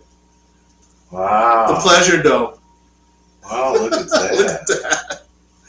Yeah, here. Oh, let me see. Here's the book. This book was put together by one Nick Bantock, the best-selling author of the Griffin and Sabina trilogy and the Egyptian Jukebox. But here it is, the book, and here, Pleasure Dome. Oh, yeah. And that's funny. The picture itself is right there, the mask. Isn't that something? How long have you had this? I've had this for about, I don't know, 5 or 6 months. This is beautiful. Isn't it? Xanadu, yeah. Yeah. I thought so. Here's some writing for the book. In Xanadu, the Kubla Khan a stately pleasure dome decree, Yeah. where Alf, the sacred river, ran through caverns measureless man, down to a sunless sea. My goodness, we should do a video where we just recite the poem and turn the page. Why don't you do that? We should. Yeah. Not now. Not now, but just prepare it. Yeah. You know, you could show them the pictures. Be like, you could do it for the boys. yeah, like an audio Read book. the story to them Yeah. and show them the stuff. That's This cool. is beautiful. Oh, this is a work of art. Wow. What's that do? Did you know? What? Oh, that, yeah. Pull it up. Look! Yeah? What's inside? Isn't that something? Oh my gosh. This is one of your library finds? Yep. One of my library finds. Wow, that's cool. I think this one was one of the Upper Arlington library things. It's a shame they got rid of it. Yeah. Does that mean they had more than one copy? I have absolutely no clue. I never found another copy. This is one of my favorite pictures here. I got to show it to the viewers. Check this out. I think it's like a village of some sort. There's nothing I can do about the glare, folks, but here it is. Isn't that cool? Turn the page some more. Oh, look at that. That is too cool. Huh. That's neat. Yeah. But yeah, you're right. Work of art. So, okay. So what else we got? Anything more in the archives here? I also found this. This is a while back. Apparently, this was a Hyperion release. The pianist Angela Hewitt. Oh, the Canadian. And on here, she has recorded several sets of variations by Beethoven, including the 32 original variations in C minor. Uh-huh. The Eroica variations on Rule Britannia, Yep. and the 7 variations on God Save the King, Yeah. 6 variations on the duet Nel Corpio non mi sento, after Yeah. Paisiello's That's La it. Molinera, Yeah. 9 variations on the aria Quant è più bello, after Paisiello's La Molinera as well. Mhm. 6 variations on an original theme in F major, the Opus 34, the variation that was intended for the slow movement of the Goldstein originally. Right. So, but here it is. I got to listen to the CD. I don't know. I'm thinking maybe a month or two ago. Is this on a big Falcone piano? I don't know what it's on, but see, this is not the original case, as you can tell. See, here, let me show the folks here. The cover of the Hyperion CD is right on it. I think it's removable, but as you can tell, it's a plastic case, and it's not the original case. But I got to listen to it. Her recording, the first track was the 32 Variations C minor. It's a unique approach. It's not, you wouldn't, I've listened to the Horowitz recording of it, Earl Wild's recording of it. I've even heard, let's see, who else have I heard? What do you want to talk about? I'm sorry? 32? The 32 C minor. Rachmaninoff recorded it, yeah. But hers approach is much more, I'm going to say, it's much more, okay, the word that pops into my mind is organic. It's much more organic. It's not, if you're looking for some high speed, intense show off moments, like with the scales and things, you're not going to get that from this. I mean, to some extent, yeah, there is, but what she does with it, I could almost imagine a string. It's almost as an approach a string quartet would have approached. The repeated notes, it's not no, you're not going to get that. They're not machine gun shots, and she knew that. The rumblings of the near to the last variations, where he repeats the theme. The what? Go ahead. Okay. Anyways, the was it the number 32 or 31? I think it was the 30 or 31. 31st variation. The rumbling, the one in the left hand, the rumblings, and then you have these scales going up and down this way. Yeah. So subtle. I mean, you just hear this grumbling here, but I wouldn't say it was a grumbling. It almost sounds more like slight tremors of the C minor chord. It's almost like a tremor rather than a rumbling, but like a tremor. This recording? Yeah. Looking at the notes in here. This is Hyperion. Yeah. She's Canadian. Yeah. And she's really famous for being a Fazioli. Fazioli pianist. Yeah.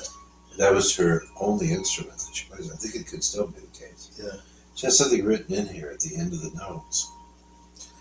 This album is the last of my many recordings for Hyperion made using my own Fazioli, which has a serial number. Yeah. Every recording since October 2003, with just 2 exceptions for which I used other Faziolis. When this present recording, these sessions, were over, the movers accidentally dropped the piano, and the piano came to an untimely end. Oh. The loss was devastating, as I love this piano so much, and it did everything I wanted it to do. May this recording be a testament to its huge range of color that always served the music so well. So that's why you were rumbling there. And amazingly, it happened in Germany. Oh gosh! They were moving your piano, and they dropped it off. Oh gosh! And apparently, they dropped it off of the loading dock. Yeah. And I mean, the thing. Yeah. And the actual instrument apparently cracked. Oh god! Everything. And it was. It couldn't fix it. Very devastating. Couldn't fix it. And that was her own personal instrument that she traveled with and stuff. So, if some of you don't know Angela Hewitt, for some of you youngins, she is the gold medal winner of a past World Bach competition. Yeah, big Bach player. Big Bach player. Definitely big. So, very big. So, what else do I have here? I also have, here's another recording of her playing some more Beethoven. This one has the Appassionata Opus 57, the Opus 111, Uh-huh. number 32. I haven't had a chance to listen to this one yet, but there it is. Is that on Fazio? But this is Carol Rosenberger. Oh, it's Carol Rosenberger? Yeah. Oh, sorry, Carol Rosenberger. My mistake. She's playing Bergendorf. And she's playing a Busendorfer. I know her name. I wouldn't say I really know her playing so well. Well, her earlier recordings, she had sort of these. Did she play historic piano stuff too? I don't know about that. I just remember some of her earlier releases.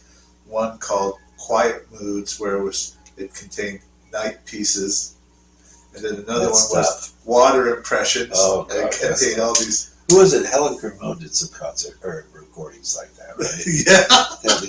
They started to do that, and I'm sure that has to do with marketing. Well, this was at the beginning. Are they still doing that? There was a period like in the early 2000s where I think they were trying to get the IT crowd, Yeah. pull them into classical music with this, midnight meditation. Yeah, exactly. And they would play certain kind of music and stuff like that. And somebody did do one where it was like the 5 elements. Yeah. There was one that was based on water, and then something on air, and something on fire, or something like that. Land. And I don't know if that was Helen Grimaud, but I was amused. Good word. And, the tradition has always been, I always thought this was fair. Okay. I think I got this even from Arthur Rubinstein. Yeah. Maybe reading his autobiography.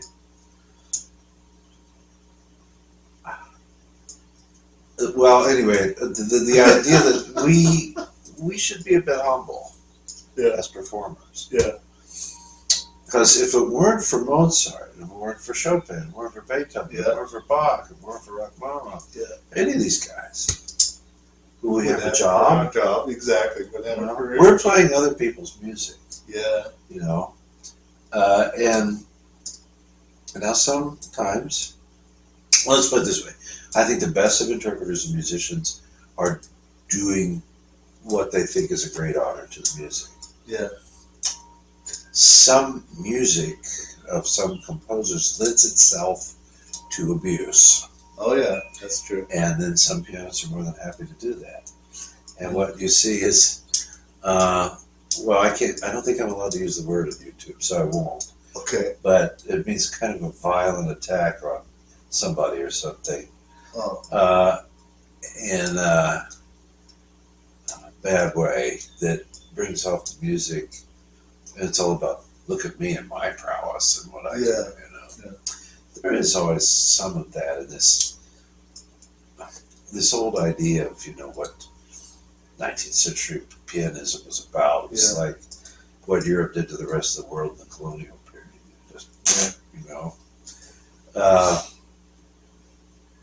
Why did I get talking about that? Oh! Well, because of the marketing. Yeah. Water pressure. Yeah. Night moods. Well, I mean, if you look at so many of the recordings that I have and stuff, composer, the performer's in there somewhere. Yeah. But in some cases, it's, even when Rubinstein is a pianist, it's still composer, the symphony orchestra, and then usually the conductor, and then the artist. Yeah, he came up with very few that were like, he did come up with Music of Spain. Yeah. And then there was one called Music of France. Yeah. And that was it. Yeah, as far as marketing goes. But most of the time, traditionally, it's the composer that you're looking at. Yeah, Chopin. Now there's waltzes. And I imagine that this water and air and meditation, that comes out of the whole new age. Media, where people are using music and creations for spiritual or relaxation, something like that. Recordings. And there is a developed science of what do you call people that use music to heal people? Music therapy? Or? Therapy. Yeah. And I actually met Don Campbell He's a professor. I'm sure he's passed by now, but he was at the Naropa Institute in Boulder, Colorado. Uh-huh. He was a professor of music. He's the one that came up with the Mozart effect stuff. Oh. They'd done actually a lot of research. Naropa actually is a Buddhist college, Yeah. but they did a lot of scientific research on things having to do with meditation and creating different levels of mind, places, where your mind can be energetically. And he came up with that whole thing about the effects of Mozart on calming people down, and then especially playing for the babies in the womb, so that the babies, and they were finding maybe the babies are smarter and more adept and things like that. So that, and actually I got into it too when I was doing my doctorate out in Colorado, because of Boulder and the West and all that. I had a lot of New Age CDs, which I used for my own prayers and meditation. And then when I eventually learned shiatsu and stuff like that, I played them in the background. And I'm sure that's where the idea, well, we could do this with certain classical music too. Because I've seen like CDs recordings where they actually have classical solo piano, but they'll actually have the sound of the sea in the background as well, or birds singing, things like that. It is what it is. Rains. But then that kind of stuff is when I was living overseas. Yeah. And I was a professor of piano, and my students would say, hey, sure, I heard this wonderful classical music concert, and they cut me a pirated copy of it and give it to me. It was more like this stuff where it's like, whoosh, whoosh, whatever.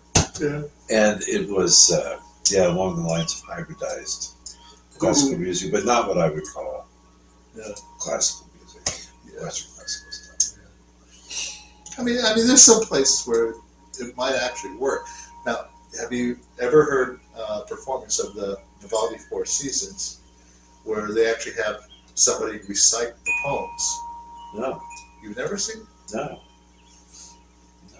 There's poems. There's poems at the beginning of each concerto, of each one of them. And there's some performances where they have somebody recite the poems. The most famous one I know is the one that involved Patrick Stewart reciting the poems. Oh, really? Yeah. It was really sharp. Who played the music?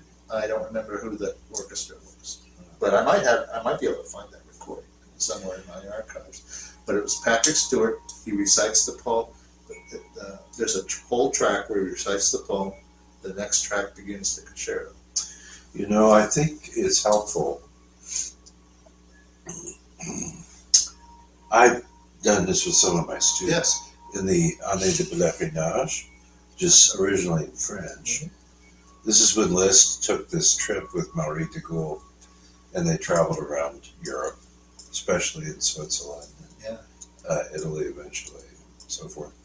But a number of the pieces are preceded by excerpts from literature or poem or something like some that. Short epitaph. And I have another really cool set of pictures as an exhibition. This is a very famous one because Mussorgsky was influenced by all of these paintings. Hartman. And created these pieces based upon the paintings that he saw. Well, I have another one. I don't know if it's exactly the same title, but similar. It's Seymour Bernstein. Seymour Bernstein, And I have this one. And his book has a collection of all the paintings. And then the pieces that resulted from that, that he did. And there's, then there's famously like the Chopin Third Ballad. There are certain pieces which one knows were inspired, often by literature, or something like that. The four ballades were inspired. Let's see. There's a story where each ballade represents a brother. There were four brothers. Polish patriots or something. Yeah, there were four brothers, and the father had told them to go out in the world to seek their fortune. And so I don't recall what the first blood representative, the second, or the fourth. But the third one actually winds up running into an Undine. Oh, really? Yeah. That's a water nymph, Yeah, well, magical, but a little bit coyote-ish, like they can be tricksters. Yeah, they can. Mess with you. Yeah, that one is interesting because it's. Let me see how the story goes. He hears some singing, and he sort of just approaches this lake, and there's this Undine singing, and she's quite lovely, and he's like totally smitten with her, and she's kind of smitten with him, but she doesn't trust him completely, right? And so, anyways, he says, "Well, we can't be together." He says, "I want you to go." He says, "I want you to be sure that I am the one that you want." She says that? That she says that, Uh-huh. and so he says, "Go out and have a good time." He says, "I'll see you again, I'm sure." And so he does go off. He goes off to this fair or carnival thing that's been going on around town, and sure enough, he winds up meeting another woman. And once again, you hear the melody going on, and he's like flirting with this woman. And anyways, he starts to run off with her, and the woman's like leading the way, and he's holding her hand, and they're like smiling and looking at each other, and all of a sudden, he sees Undine's face in that woman, and it winds up being a trap. She's a trickster. She winds, and the music, you could actually hear there's an episode in the third ballad where you could actually hear him yelling for help. Yes. And so at the end, when you have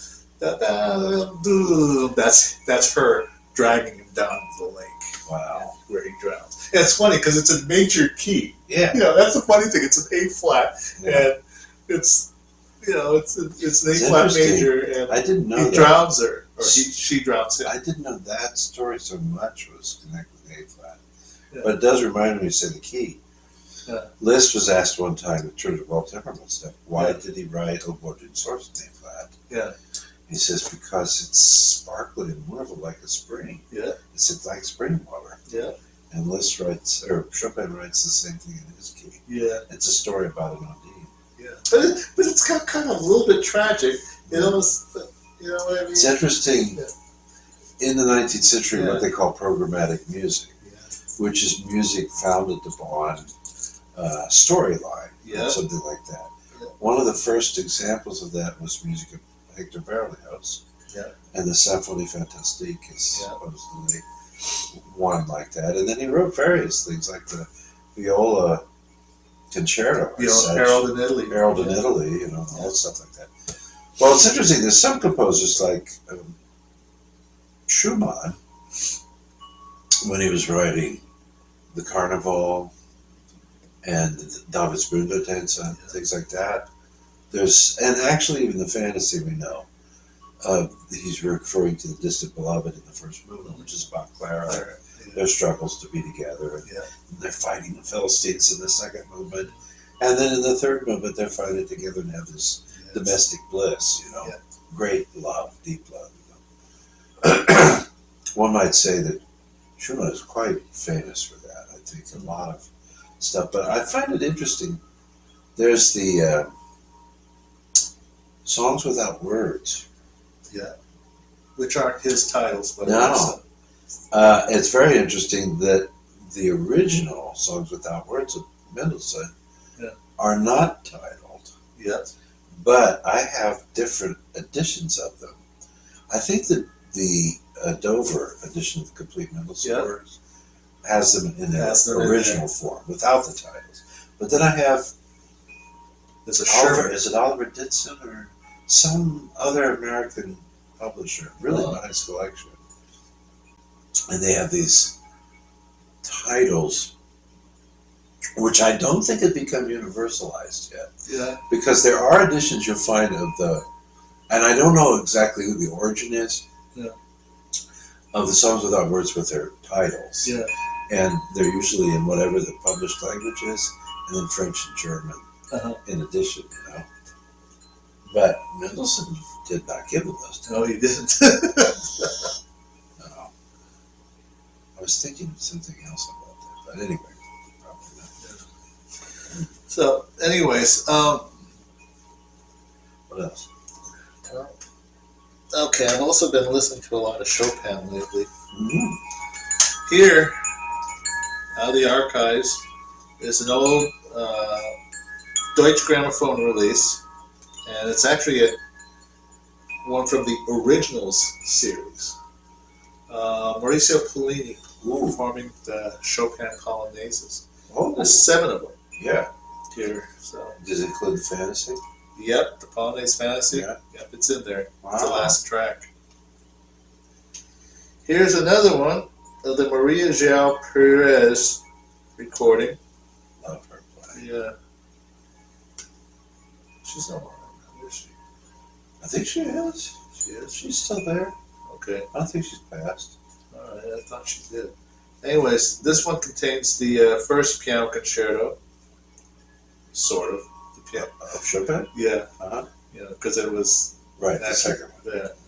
So, You guys know that, right? The Yeah. Chopin, it's just like the Beethovens. Yep. 1 and 2 of Beethoven.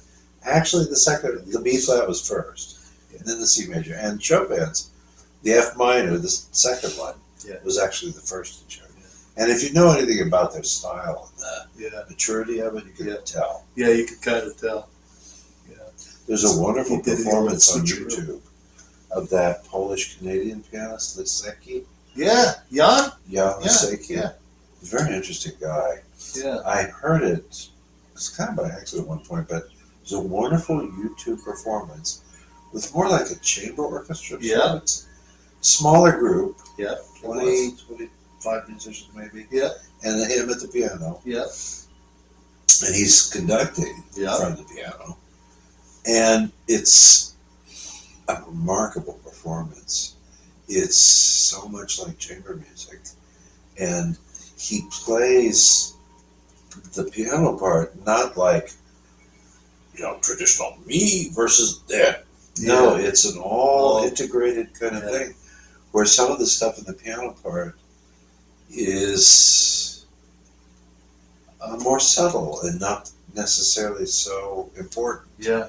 Like, you got to know the difference in 18th century continuo playing, where the harpsichord actually has its moments where it's supposed to be shining, but the rest of the time it's just playing along with the orchestra. Yeah, pretty much. And you think about historically how close that was in a way to Chopin's time. Yeah. Chopin was born in 1810, right? Mm-hmm. And Beethoven didn't die for another 17 years, right? Schubert for another 18 years. Yeah. And Mozart had only been dead for 19 years. Yeah. And we know that the piano that Chopin mostly played on in Poland was a smaller 6-octave instrument, like a smaller cabinet-sized piano, with probably a more, given that part of the world, a more Viennese type kind of playing, which was all with the hands and the fingers and very shallow kind of key depth and all that, until they got to Paris and they discovered newer stuff. Anyway. No. Okay. Anyways, included with the piano concerto number 1, there's a fantasy F minor, the fantasy impromptu C sharp minor, and the Berceuse. She closes the CD. Who is it? Berceuse. No, who is it? It's Maria Oh, Perez. wow. Woo, she was young and hot. Yeah.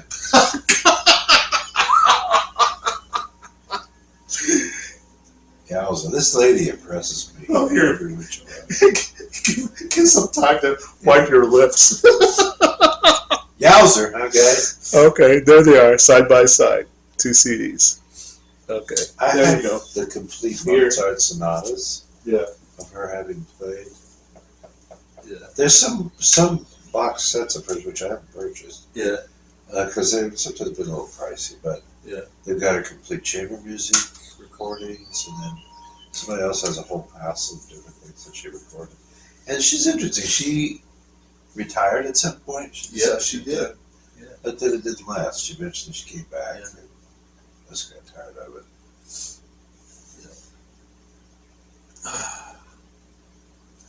I've always thought, I mean, even now as an older lady, she still looks lovely. Yeah. Ooh, no. Well, that's what all the excitement was. Ooh. Well, the girl can play. Yep, she sure Still can. can. Oh, I thought it was interesting. You know, what's her name? Martha? Martha Argerich, yeah. She has done such wonderful collaborations with so many people. Oh, yeah. And there's some performances of her and Maria? playing together. Yeah. Very different. Martha's a giant. Oh, yeah. She's a big old Amazon girl and really tall. Yeah. You know, and Maria's much more petite. Petite. Yeah. Yeah. Yeah, she is. And a very different kind of way of playing. So when they do this two piano playing in this concert, it's really interesting because you always know who's playing. Yeah. There's a different sound, a different articulative nature Yep. of the way they play that you can always tell, which is kind of nice Yeah. because they're both playing what your Pete Steinway's probably, but you can tell that there's really two different artists playing at the same time. And there's that famous recording where she showed up to play a certain Mozart piano concerto. Oh, that. And Yeah. it's with Ricardo Chailly. Now, I don't know if that's the actual performance. There are people in the audience. Yeah. If it was like just a relaxed Practice. concert, or if Yeah, it's it could be a or something. practice. Yeah. But anyway, she's at the piano, and they start out with the overture in the D minor, Mozart. Yeah. And that isn't what she expected to play. And Chailly's just like, come on, you know, this work, it'll be fine, it's all right. Mm. And the extraordinary thing is that she was not prepared to play the D minor. Yeah. She practiced something else. Yeah. But and off she goes, and people said it was wonderful. I guess I know this one. Oh, do you have the two piano score, the piano concerto, Chopin? Oh, yeah, You do? yeah. Which edition do you have? Paderewski, right? Paderewski. It could be the Paderewski. Okay, because The Polish edition, you know. yeah, the Polish edition. I have a Schirmer edition of it, and it actually contains Osias by Karl Tausig. Really? Yeah, in the Wow. first movement, the piano concludes the first movement, and not the orchestra. Really? Yeah, Wow. and the last movement, you know, how it has the scales at the end, all the running scales. Tausig actually replaces those with interlocking octaves. He would do that. Which made me suspicious because Horowitz does the same thing with the first scherzo. The Yes. first scherzo, he doesn't Yeah. use the chromatic Right. scale, Right. but he does the this way. Do you think it's You an know? arrangement? Yeah. Somebody. Tausig was an interesting guy. He was married to Teresa Carreño, wasn't he? Was it that either one? Eugen d'Albert was. Oh, I okay. don't think I think. No, Tausig's the one that died young. Yeah, he died young. He studied with Liszt. Liszt, He was yeah. the Liszt One of called him Liszt's the infallible. That's what he favorite. called him. One from the earlier period. Yeah. But he had tuberculosis or something like that. He died like in Yeah. He was like few 30s. 30s. He died in his 30s. Yeah. Poor guy. This huge German bark mustache. You know. But heck of a pianist, and he did quite a bit of editing. I mean, the guy's quite And popular. the transcriptions. I've got some Oh, stuff of his.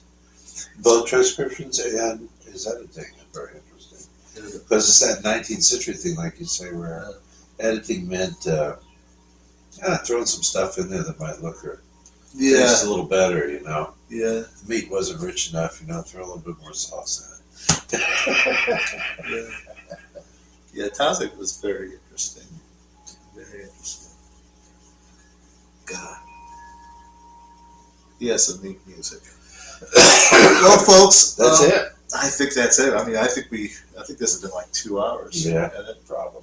okay. Well, anyways, It's been a while. yeah, Not the meeting today, but yeah. since we did a show. Folks, if you liked our show, please comment, like, and subscribe. Let us know you're out there. Let us know that you're still there. Yeah, let us Because know we're you're still here. We're still here. We'll keep coming back.